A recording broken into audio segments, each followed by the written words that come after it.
welcome to your favorite channel Chemistry with Swati and I am myself is Swati Mehta. तो आज हम पढ़ेंगे matters around sphere का lecture number 2। इसके पहले हमने लेक्चर नंबर 1 में मिक्सचर की बात की थी, होमोजीनस हेट्रोजीनस मिक्सचर क्या होते हैं, प्योर सब्सटेंस क्या होता है। अब आज हमारा टॉपिक है सबसे इम्पोर्टेंट कि हमको इस चैप्टर में पढ़ना है सॉल्यूशन। भाई क्या होता है सॉल्यूशन? शरबत पिया है तुम लोगों ने? अरे बिल्कुल पिया होगा। शरबत आप लोगों ने सभी ने पिया होगा। कैसे बनता है? अगर मैंने कहा कि भाई रूह अफ़ज़ा का शरबत बनाओ तो क्या करोगे तुम? रूह अफ़ज़ा लोगे और वाटर लोगे। क्या करोगे उसके लिए? एक गिलास लोगे, गिलास के अंदर पानी डाल दोगे, वाटर ले लोगे और उसके अंदर तुम यहाँ पे से रूह अफ़ज़ा डालोगे। ऐसे ही करोगे। अब वाटर जो होता है वो क्या होता है? ज्यादा क्वांटिटी में होता है, उसको हम ये बोल सकते हैं लार्ज क्वांटिटी, बिल्कुल बोल सकते हैं। तो वाटर जो है हमारा लार्ज क्वांटिटी है, रूह अफ़ज़ा जो है हमारा वो क्या है? Small quantity. रिवर्स करके हो सकता है क्या ऐसा? ऐसा हम लोग तो नहीं करते, जनरल कोई ऐसा करेगा नहीं। तो वैसे ही जो सॉल्यूशन होता है उसके दो कंपोनेंट होते हैं। There are two components of solution. जो भी सॉल्यूशंस होता है वो दो कंपोनेंट का बना होता है, ये हमको याद रखना है। पहला इसका कंपोनेंट होता है सॉल्यूट। क्या होता है? सॉल्यूट। और दूसरा जो कंपोनेंट होता है वो क्या होता है? सॉल्वेंट। ये दो जो कंपोनेंट है ये वही है, रूह अफ़ज़ा और वाटर। ये दो कंपोनेंट मिलकर रूह अफ़ज़ा का शरबत बना। तो शरबत क्या है? एक तरह से हमारा सॉल्यूशन। हमारी डेली लाइफ में कई तरह के सॉल्यूशन होते हैं पर हमको ये पता ही नहीं होता है कि ये सॉल्यूशन है। अब आज से हम एक नए तरीके से पढ़ेंगे, चीजों को समझेंगे, हमारे जो डेली लाइफ के एग्जाम्पल की चीजें उनको, कि ये सभी सॉल्यूशन है। अब मिल्क पीते हो बॉर्नविटा डाल के, वो भी एक सॉल्यूशन है। चाय पीते हो, वो भी एक सॉल्यूशन है। जो भी चीजें हम जनरली पीते हैं, अगर लेमन जूस पीते हैं वो भी एक सोल्यूशन है। कोल्ड ड्रिंक पीते हो वो भी एक सोल्यूशन है। और जनरली सॉल्यूशन के अंदर दो कंपोनेंट्स होते हैं। हमारे सिलेबस में दो कंपोनेंट्स वाला है, इसलिए हम दो कंपोनेंट्स वाला ही पढ़ेंगे। एक है सॉल्यूट और एक है सॉल्वेंट। सॉल्यूट क्या होता है? Which is present in small quantity. जो स्मॉल क्वांटिटी में प्रेजेंट होता है वो क्या होता है? सॉल्यूट। और जो लार्ज क्वांटिटी में प्रेजेंट होता है वो होता है solvent. Large quantity solvent which is present in a large quantity. लिखते चले जाओ तो अच्छा रहेगा समझने के साथ। Which is present in large quantity. दोनों चीजों से मिलकर क्या बन गया? सॉल्यूशन। तो हम जैसे मैथ्स में इक्वेशन बनाते हैं वैसे केमिस्ट्री में भी इक्वेशन आ जाएगी। क्वांटिटी है बेटा 9 नहीं है। Solution is made up of two component. Here one is a solute and another is a solvent. तो ऐसे दो कंपोनेंट से मिलकर हमारा बन गया यहाँ पे सॉल्यूशन। ये हो गया हमारे पास सॉल्यूशन में दो चीजों का बना है, एक है सॉल्यूट एक है सॉल्वेंट। ठीक है। अब हमारे पास जो सॉल्यूशंस है हमारे सिलेबस में, वो सॉल्यूशंस कई टाइप के हैं। हमको 3 टाइप के सॉल्यूशंस को पढ़ना है। वीडियो को पॉज करके अपने खुद के नोट्स बनाओगे तो मजा आएगी। ऐसे सिर्फ पढ़ लोगे तो कुछ भी समझ में नहीं आएगा। तो हमेशा अपने लिखते रहो। जो हमको पढ़ने हैं वो है, एक है ट्रू सॉल्यूशन, दूसरा है कॉलॉइडल सॉल्यूशन और तीसरा है हमको जो पढ़ना है वो है सस्पेंशन। ये तीनों को हमको पढ़ना है। इनकी प्रॉपर्टीज है, इनके एग्जांपल्स हैं और बहुत कुछ इसके बारे में मजेदार चीजें हैं। तो हम आज की सबसे पहले पढ़ेंगे ट्रू। देखो कोई भी सॉल्यूशन अगर पढ़ना है तो सबसे अच्छा तरीका ये है कि हमारी आंखों के सामने एक कोई एग्जाम्पल हम हमेशा रखें। हमने सबसे पहले ट्रू सॉल्यूशन अगर पढ़ना है तो हम ले लेंगे यहाँ पे शुगर प्लस वाटर का सॉल्यूशन। इसका जो सॉल्यूशन है शुगर और वाटर का, ये है एग्जाम्पल है ट्रू सॉल्यूशन का। तो सबसे पहले क्या होता है, अगर एक बार शुगर का सॉल्यूशन बन गया, हमने पानी लिया गिलास में, ये हमारा गिलास है और इसके अंदर हमने शुगर के पार्टिकल्स डाल दिए, तो क्या हो जाएगा? थोड़े टाइम के बाद पूरा एक डिजोल्व हो जाएगा शुगर और हमको ऐसा एक लिक्विड दिखेगा। दिखेगा ना? हाँ। तो हम इसको लिखेंगे सबसे पहले, it is a homogeneous mixture. जब हमने होमोजीनस मिक्सचर पढ़ा था हमारा लेक्चर नंबर 1 में इस चैप्टर का, तो हमने होमोजीनस मिक्सचर बताया था। अगर आपको थोड़ा सा डाउट हो या भूल गए हो तो उस वीडियो को देखिए। ये एक होमोजीनस मिक्सचर है।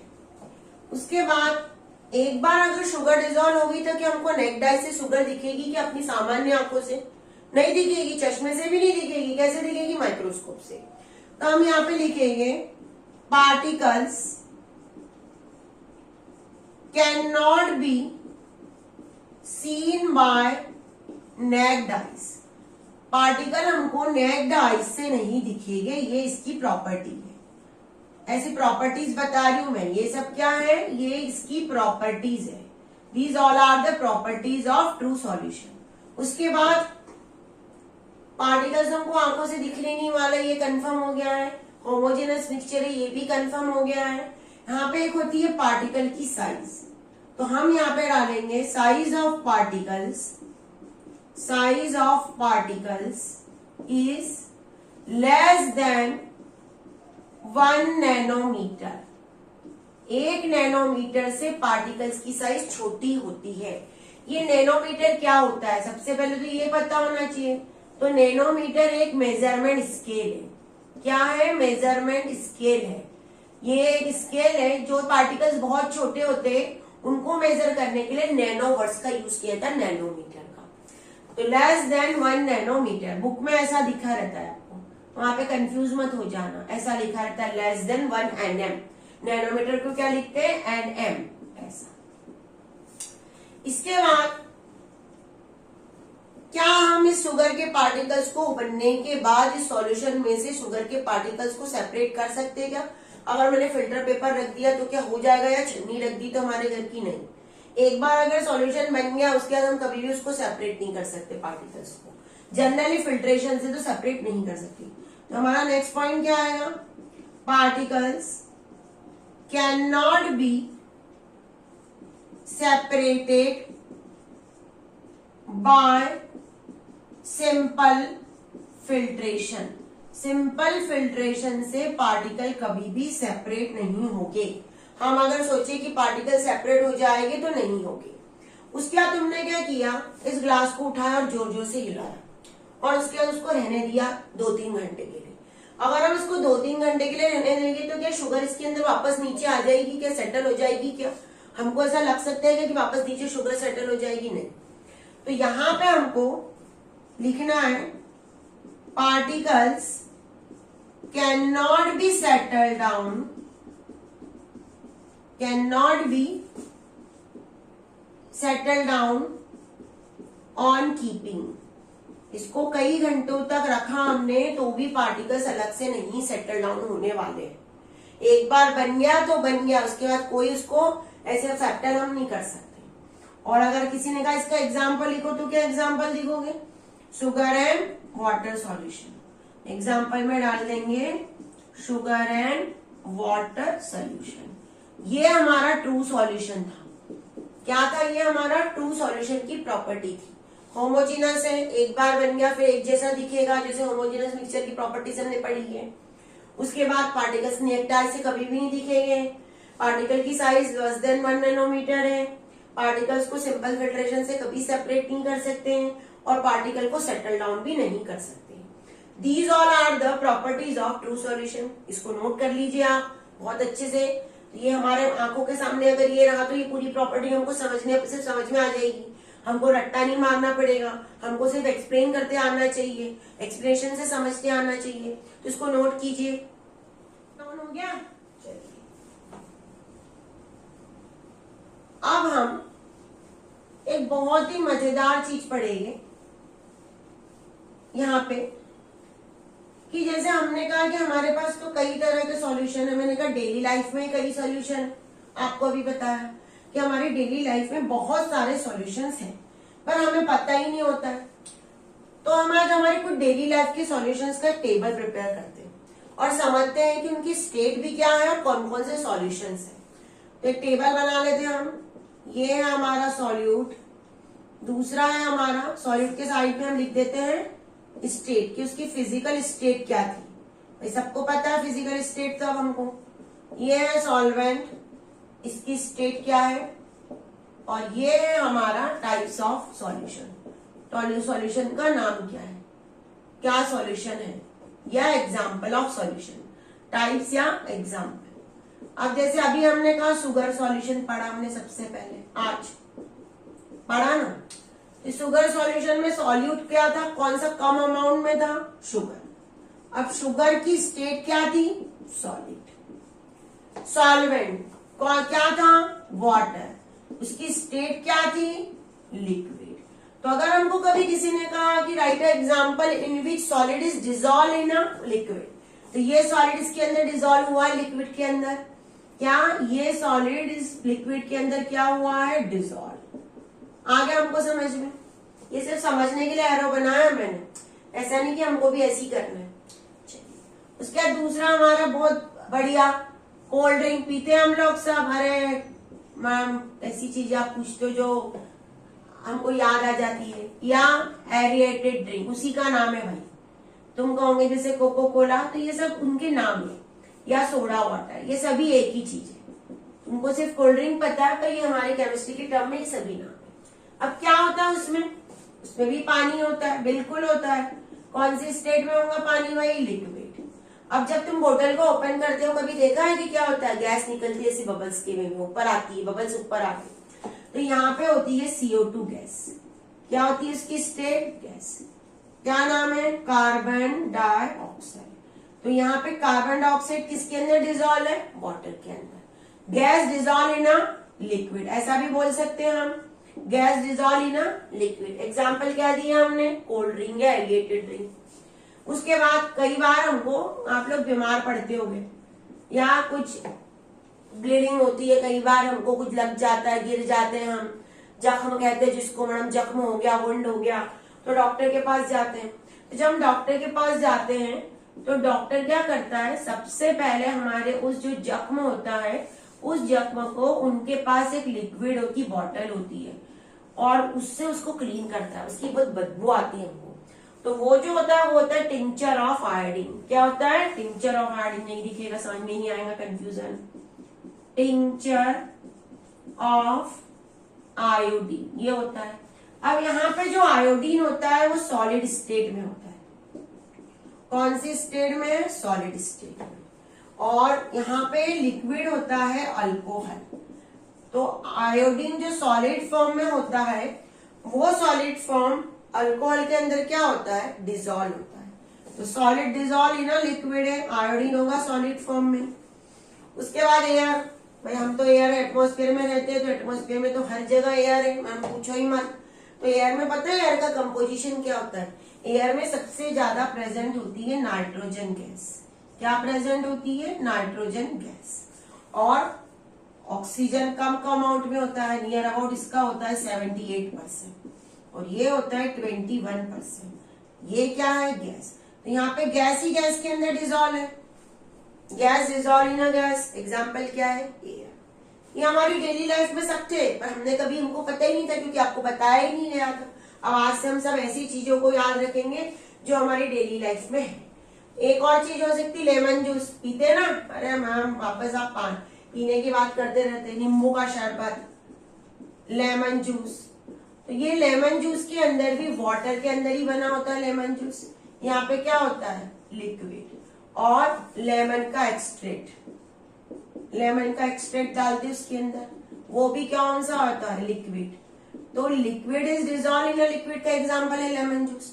तो ये हमारे डेली लाइफ के सॉल्यूशन थे, जिसमें हमने ये पता किया कि इसमें सॉलिड कौन सा है, सॉल्वेंट कौन सा है, सॉलिड की स्टेट क्या है, सॉल्वेंट की स्टेट क्या है, किस टाइप का सॉल्यूशन बना।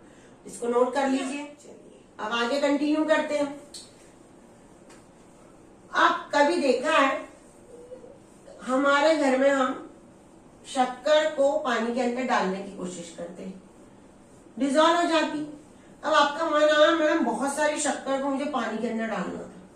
तो जैसे जैसे हम शक्कर को पानी के अंदर डालते जाते हैं ना, शक्कर डिसॉल्व होती जाती। लेकिन फिर एक ऐसी कंडीशन आती है कि शक्कर है ना पानी के अंदर डिसॉल्व होना बंद हो जाती है। फिर उसके बाद हम क्या करते हैं, उसको देखना आज घर पे बैठ के भी हम करेंगे। उसके बाद हम क्या करेंगे, हम उस शक्कर का जो जिस कंटेनर के अंदर हमने शक्कर को पानी के अंदर डिसॉल्व किया था, उसको गर्म कर देंगे। अगर हम उसको गर्म कर देंगे तो और शक्कर डिसॉल्व हो सकती है। तो ये जो तीनों अलग अलग टाइप के सॉल्यूशंस हैं। और एक और टर्म है सॉल्युबिलिटी। हमारे पास क्या है टर्म, सॉल्युबिलिटी। क्या होती है सॉल्युबिलिटी, देखते हैं हम कि what is the solubility. The amount of solute dissolved in 100 gram of solvent. 100 gram solvent के अंदर जो अमाउंट सॉल्यूट का डिजोल्व होता है उसे बोला जाता है सॉल्युबिलिटी। अब इस सॉल्युबिलिटी के बेस पे ही हमारे पास सॉल्यूशन बने हैं। एक है अनसेचुरेटेड सॉल्यूशन। अनसेचुरेटेड सॉल्यूशन का मतलब ये है कि वाटर लिया किसी कंटेनर के अंदर, उसके अंदर शुगर डाली, डिजोल्व हो गई, और शुगर डिजोल्व हो सकती है, ऐसा सॉल्यूशन जिसमें और सॉल्यूट डिजोल्व हो सकता है वो कहलाएगा unsaturated solution. The solution in which more amount of solute can be dissolved at room temperature. Room temperature पे और हम शुगर को डिजोल्व कर सकते हैं, ऐसा सॉल्यूशन कहलाएगा अनसेचुरेटेड सॉल्यूशन। अब उसके बाद आएगा सैचुरेटेड सॉल्यूशन। सैचुरेटेड सॉल्यूशन किसको कहेंगे, जिसमें अभी हमने शुगर डाली इस वाले सॉल्यूशन में, उसके बाद शुगर डिजोल्व होना बंद हो जाएगी, एक ऐसी कंडीशन आ जाएगी, वो सॉल्यूशन कहलाएगा saturated solution. The solution in which more amount of solute can not B dissolve. अब ज्यादा अमाउंट में सॉल्यूट इसके अंदर डिजोल्व नहीं हो सकती एट रूम टेम्परेचर। सब पूरा काम कहाँ कर रहे हैं, रूम टेम्परेचर में, अभी कोई गरम वरम ने किया नहीं है, तो ऐसा सॉल्यूशन क्या कहलाएगा, अनसैचुरेटेड सॉल्यूशन। अब इस सैचुरेटेड सॉल्यूशन को गर्म कर डाला मैंने, तो क्या होगा, और शुगर उसके अंदर डिजोल्व होने की कैपेसिटी आ जाएगी, क्या आ जाए, थोड़ी और डिजोल्व कर देता हूं, तो वो सॉल्यूशन क्या कहलाएगा, सुपर सैचुरेटेड सॉल्यूशन। क्या कहलाएगा, सुपर सैचुरेटेड सॉल्यूशन। ऐसा सॉल्यूशन कहलाएगा super saturated solution. The solution in which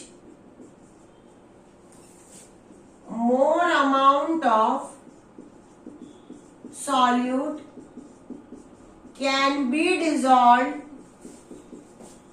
on heating। गरम करने पे ही होगा, उसको क्या कहेंगे उसको हम कहेंगे सुपर सैचुरेटेड सॉल्यूशन। हो गया, तो मतलब कि हमारे जो सॉल्युबिलिटी उस पर किसका इफेक्ट पड़ा, टेम्परेचर का पड़ा। हमने क्या कहा है कि जो सॉल्वेंट के अंदर डिजोल्व हो सकता है उस प्रोसेस को हमने क्या कहा, सॉल्युबिलिटी। तो सॉल्युबिलिटी टेम्परेचर बढ़ाने पर क्या होगी, बढ़ सकती है। अब यहाँ पे लिखेंगे it increases on increasing temperature. Solubility temperature बढ़ाने पे क्या हो जाएगी, बढ़ जाएगी। या तीनों सॉल्यूशन हमको समझ में आ गए, हमने एक हमारे लाइव एग्जांपल लिया और समझ लिया, और ये इसको भी नोट कर लीजिए। About the solutions, what is the solutions, solution के कंपोनेंट पढ़ लिए, सॉल्यूशन कितने टाइप्स के होते हैं, उसमें हमने ट्रू सॉल्यूशन पढ़ा, उसको एग्जांपल से पूरे पॉइंट्स उसको समझे, उसके बाद सॉल्युबिलिटी, और उसके बाद अलग टाइप के सॉल्युबिलिटी के बेस पे तीनों सॉल्यूशंस। तो इन सभी को पढ़ते रहिए। कोई डाउट है तो हमारा चैनल का कमेंट्स बॉक्स आपके लिए हमेशा खुला हुआ है, डाउट्स आपके हमेशा सॉल्व करवाते रहेंगे। हमारे साथ हमेशा जुड़े रहने से आपकी केमिस्ट्री बहुत इजी हो जाएगी।